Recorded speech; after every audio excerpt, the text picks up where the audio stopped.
In today's video, I'm going to show you the easiest way to use your dino crimper to make awesome cutout sandwiches.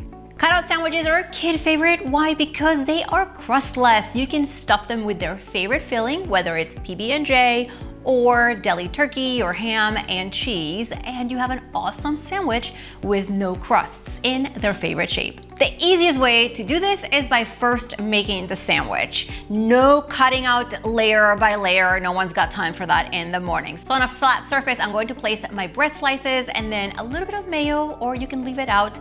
Then cheese, your child's favorite, or no cheese, and then some deli meat. I'm using turkey for this one. I'm gonna simply close the sandwich. Then I take the crimper and I place it over my sandwich bread, making sure I get the most of the sandwich covered, and you're going to press down. You wanna press down really firmly on the surface for maybe 10 seconds, wiggling it back and forth to where you feel the cutting board underneath.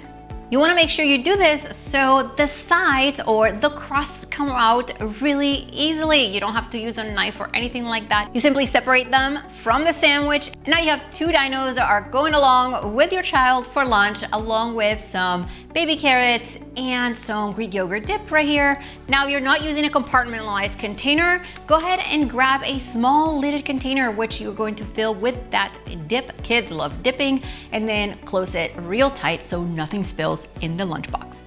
Of course, I just showed you how to do that with a deli turkey sandwich, but the same process goes with your favorite PB&J. Now, if you need more lunch ideas for your youngest kids that pack really fast without cooking, make sure you watch this next video or grab a copy of the best homemade kids lunches on the planet, which I'll link below for you. See you guys next time.